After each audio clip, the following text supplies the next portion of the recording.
Teachings of Lord Caitanya, the Golden Avatar, a treatise on factual spiritual life, by His Divine Grace A.C. Bhaktivedanta Swami Prabhupada, founder Acharya of the International Society for Krishna Consciousness. Chapter 2, Sanatan Goswami. Vande Nantad Bhutaishvaryang Sri Chaitanya Mahaprabhum Nichopiyat Prasadat Syad Bhakti Shastra Pravartakaha. I offer my respectful obeisances unto Lord Caitanya Mahaprabhu, by whose mercy even a person in the lowest status of life can find direction in transcendental devotional service to the Lord. After Lord Caitanya Mahaprabhu accepted the renounced order of life, sannyas, he traveled all over India. During this period, he went to Maldaha, a district in Bengal. In that area, there was a village named Ramakeli, where two government ministers of the Nawab Hussain Shah's regime lived. These two ministers, who were brothers, were named Debira Kasa and Sakara Malika. Later, they were renamed Rupa Goswami and Sanatan Goswami, respectively. They had a chance to meet Lord Caitanya, and afterward, they decided to retire from government service and join his Sankirtan movement. Upon making this decision, the two brothers at once took steps to leave their material engagements, and they appointed two learned Brahmins to perform certain Vedic religious rituals that would enable them to achieve complete freedom for the devotional service of Krishna. These preliminary ritualistic functions are known as Purashcharya. They require that 3 times a day one worship and offer respects to one's forefathers, offer oblations to a fire, and respectfully offer food to a learned Brahmin. 5 items: the time, the worship, the offering of respect, the offering of oblations into the fire, and the offering of food to a Brahmin constitute Purashcharya. These and other rituals are mentioned in the Hari Bhakti Vilas, an authoritative book of directions for Vaishnavas.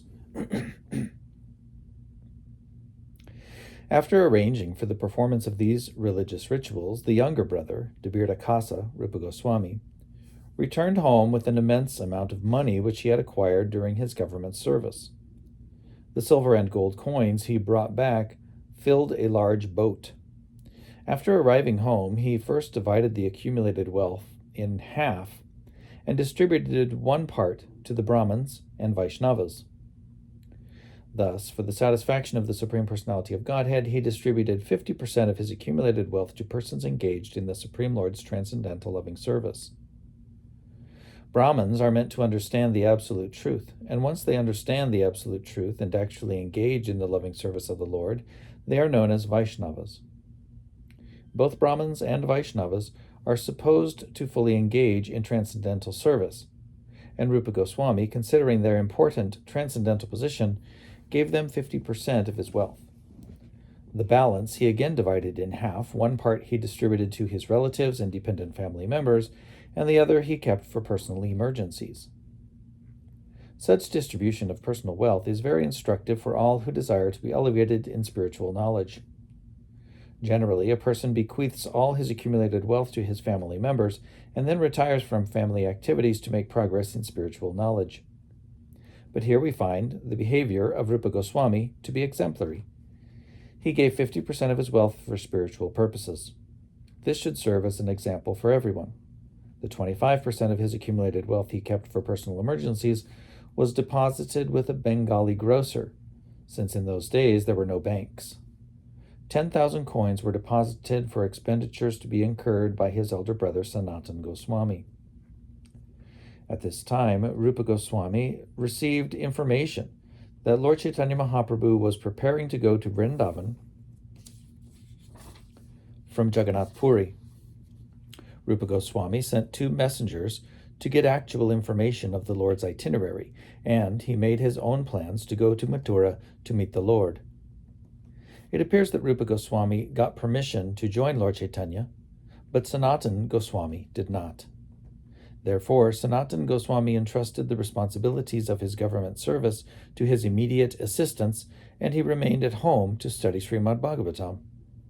He engaged 10 or 20 learned Brahmins and began an intensive study of Srimad Bhagavatam in their company. While he was thus engaged, he submitted sick leave reports to his employer, the Nawab. But the ruler was so anxious for Sanatan Goswami's advice in government matters that one day he suddenly appeared at his house. When the Nawab entered the room where Sanatan Goswami and the Brahmins were assembled, out of respect they all stood up to receive him, and they offered him a place to sit. And here's a line drawing.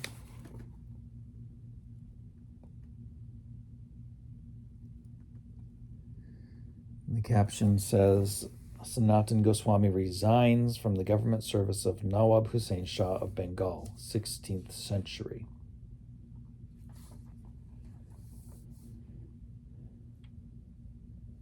Quote, "You have submitted sick reports," the Nawab told Sanatan Goswami, "but I sent my physician to see you, and he reported that you have no illness at all. Since I did not know why you were submitting sick reports and not attending to your service, I have personally come to see you. I am much perturbed by your behavior. As you know, I completely depend on you and your responsible work in government. I was free to act in other matters because I was depending on you, but if you do not join me, your past devotion will be spoiled. Now, what is your intention? Please tell me." Unquote. On hearing this, Sanatan Goswami replied that he was unable to work anymore, and that it would be very kind of the Nawab to appoint someone else to execute the work that had been entrusted to him. At this, the Nawab became very angry and said, quote, "Your elder brother lives like a hunter, and if you retire from the administration, everything will be finished." Unquote. It was said that the Nawab used to treat Sanatan Goswami like a younger brother. Since the Nawab was principally engaged in conquering different parts of the country and also in hunting, he depended largely on Sanatan Goswami for government administration. Thus, he pleaded with him, quote, "If you retire from government service, how will the administration be run?" Unquote. Quote, "You are the governor of Goda," Sanatan Goswami replied very gravely, "and you punish different kinds of criminals in different ways. So you are at liberty to punish anyone according to his activity. Unquote. By this reply, Sanatan Goswami indicated that since the governor was engaged in hunting animals and in killing men to expand his kingdom, let both of them suffer according to the acts they were performing. The Nawab, being intelligent, understood Sanatan Goswami's purport. He left the house in an angry mood, and shortly afterward he went off to conquer Orissa. He ordered the arrest of Sanatan Goswami and commanded that he be held until the Nawab returned. When Rupa Goswami learned that the Nawab had arrested his elder brother Sanatan, Rupa sent Sanatan a message that he could use the 10,000 coins in the care of the Bengali grocer to secure his release from the Nawab's detention. Having sent this message, Rupa departed for Vrindavan with his younger brother Vallabha to meet Chaitanya Mahaprabhu. After receiving Rupa Goswami's message, Sanatan offered 5,000 of the coins to the keeper of the jail in which he was being held in custody. He advised the jailkeeper to gladly accept the 5,000 coins from him and let him go, because by accepting the money he would not only be materially benefited, but would also be acting very righteously by freeing Sanatan for spiritual purposes. Quote, "Of course I would like to let you go," the jailkeeper replied, "for you have done many services for me, and you are in government service. But I'm afraid of the Nawab. When he hears that you are free, I'll have to explain everything to him. How can I accept such a proposal?" Unquote. Sanatan then invented a story the jailkeeper might submit to the Nawab to explain how he had escaped, and he raised his offer to 10,000 coins. Anxious to get the money, the jailkeeper agreed to the proposition and let him go.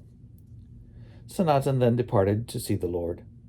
He did not travel on the open road, but went through the jungles until he arrived at a place in Bihar called Pathada.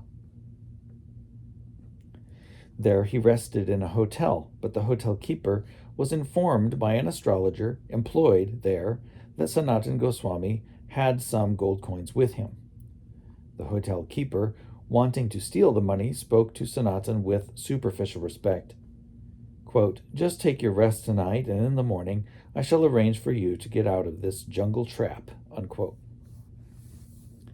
However, Sanatan was suspicious of his behavior, and he inquired from his servant Ishan whether he had some money. Ishan told him that he had 7 gold coins. Sanatan did not like the idea of the servant carrying such money. He became angry with him and said, "Why do you carry this death knell on the road?" Sanatan at once took the gold coins and offered them to the hotel keeper. He then requested the hotel keeper to help him through the jungle. Sanatan informed him that he was on a special journey for the government, and that since he could not travel on the open road, it would be very kind of the hotel keeper to keep him or to help him through the jungle and over the hills. The hotel keeper replied, quote, "I learned that you had 8 coins with you, and I was thinking of killing you to take them, but I can understand that you are a very good man, and so you don't have to offer me the money. I will get you over this hilly tract of land." Unquote. Quote, "If you don't accept these coins, then someone else will take them from me," Sanatan replied. "Someone will kill me for them, so it is better that you take them. I offer them to you." Unquote. The hotel keeper then gave him full assistance, and that very night he helped him get past the hills. When Sanatan emerged from the hills, he requested his servant to go home with the 1 coin he still had with him, for Sanatan decided he would go on alone. After the departure of his servant, Sanatan felt completely free. With torn clothing and with a water pot in his hand, he proceeded toward Lord Caitanya Mahaprabhu. On the way, he met his rich brother-in-law, who was also in the government service and who offered him an excellent blanket, which Sanatan accepted at his special request. Then he departed from him and went on alone to see Caitanya Mahaprabhu at Benares. When he reached Benares, Sanatan learned that the Lord was there, and he became overjoyed. He was informed by the people that the Lord was staying at the house of Chandrasekhar, and Sanatan went there. Although Caitanya Mahaprabhu was inside the house, he could understand that Sanatan had arrived at the door, and he asked Chandrasekhar to call in the man who was sitting there. "He is a Vaishnava, a great devotee of the Lord," Caitanya Mahaprabhu said. Chandrasekhar came out to see the man, but he saw no Vaishnava at the door. He saw only a man who appeared to be a Muslim mendicant. The Lord then asked to see the mendicant, and when Sanatan entered the courtyard, Lord Caitanya hurriedly came out to receive him and embrace him. When the Lord embraced him, Sanatan became overwhelmed with spiritual ecstasy, and he said, "My dear Lord, please do not touch me." But they embraced each other and began to cry. And there's a picture of that.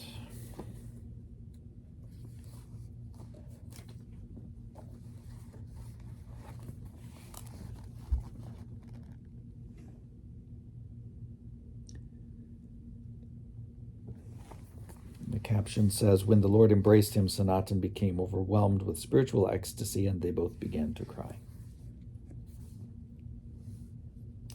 Seeing Sanatan and Lord Caitanya acting thus, Chandrasekhar was struck with wonder. Caitanya Mahaprabhu then asked Sanatan to sit down with him on a bench. The Lord was touching the body of Sanatan with his hand, and again Sanatan asked him, "My dear Lord, please do not touch me."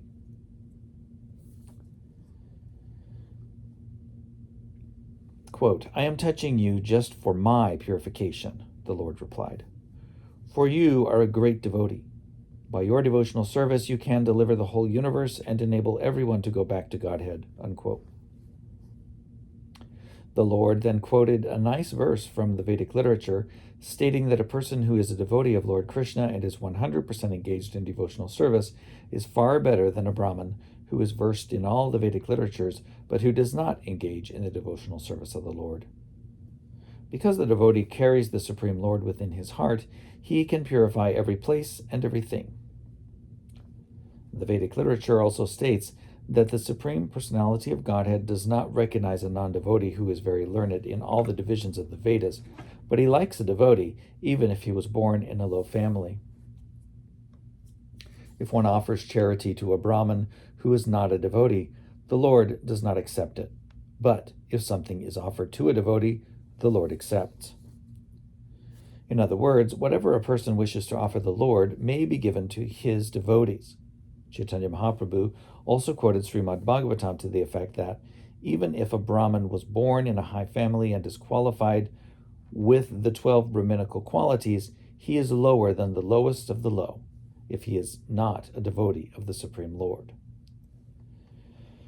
Although a devotee may have been born in a Chandal, dog-eater, family, by devotional service he can purify his whole family for 100 generations, past and future, whereas a proud Brahmin cannot purify even himself. Lord Caitanya then said to Sanatan, quoting the Hari Bhakti Sudhodaya 13.2, Akshno palang twa drisha darshanang hi, Tano palang twa drisha gatra sangha, Jiva palang twadrisha kirtanang hi, sudurlabha bhagavata hi loke. Quote, O devotee of the Lord, to see you is the perfection of the eyes, to touch your body is the perfection of bodily activities, and to glorify your qualities is the perfection of the tongue. For it is very rare to find a pure devotee like you. Unquote. Next, the Lord told Sanatan, quote, Krishna is very merciful and is the deliverer of fallen souls. He has saved you from Maharorava. Unquote. Srimad Bhagavatam describes Maharorava as a hell meant for persons engaged in killing animals, for it is stated there that butchers and animal eaters go to that hell. Quote, I do not know the mercy of Krishna, Sanatan replied, but I can understand that your mercy upon me is causeless. You have delivered me from the entanglement of material life. Unquote. Then the Lord asked, quote, How did you get free from custody? I understand that you were arrested. Unquote. Sanatan then narrated the whole story of his release. The Lord then informed him, quote, I saw your two brothers and advised them to proceed toward Vrindavan. Unquote. Lord Caitanya then introduced Chandrasekhar and Tapan Mishra to Sanatan, and Tapan Mishra pleasantly invited Sanatan to dine with him. The Lord requested Chandrasekhar to take Sanatan to a barber and make him gentle, for Sanatan had grown a long beard, which Sri Chaitanya Mahaprabhu did not like. He asked Chandrasekhar to provide Sanatan not only with a bath and clean shave, but with a change of clothes as well. After Sanatan had bathed, Chandrasekhar offered him some good cloth. When Lord Caitanya was informed that Sanatan had not accepted the new garments, but later accepted only some used garments from Tapan Mishra, he was very glad. The Lord went to Tapan Mishra's house for lunch and asked him to keep food for Sanatan. Tapan Mishra did not offer Sanatan food immediately, however, but after the Lord had finished eating, there were some remnants of his food, and those remnants were offered to Sanatan while the Lord took his rest. After resting, Lord Caitanya introduced a Maharashtrian Brahmin, a devotee of his, to Sanatan, and that Brahmin invited Sanatan to accept lunch daily at his place as long as he remained in Benares. Quote, As long as I remain in Benares, I will beg from door to door, Sanatan said. But the Lord will be so good as to accept this invitation for daily lunch at your house. Unquote. Lord Caitanya was very much pleased by this behavior of Sanatan's, but he noticed the valuable blanket that had been given to him by his brother-in-law while Sanatan was en route to Benares. Although Lord Caitanya did not say anything about the blanket, Sanatan understood that he did not approve of such a valuable garment on his body, and therefore Sanatan decided to get rid of it. He immediately went to the bank of the Ganges, and there he saw a mendicant washing an old quilt. When Sanatan asked him to trade the old quilt for the valuable blanket, the poor mendicant thought that Sanatan was joking with him. Quote, "How is this?" the mendicant replied. "You appear to be a very nice gentleman, but you are mocking me in this unmannerly way." Unquote. Quote, "I am not joking with you," Sanatan informed him. "I am very serious. Will you kindly exchange your torn quilt for this blanket?" Unquote. Finally, the mendicant exchanged his torn quilt for the blanket, and Sanatan returned to the Lord. Quote, "Where is your valuable blanket?" the Lord immediately inquired. Sanatan informed him about the exchange, and the Lord loved him for this and thanked him.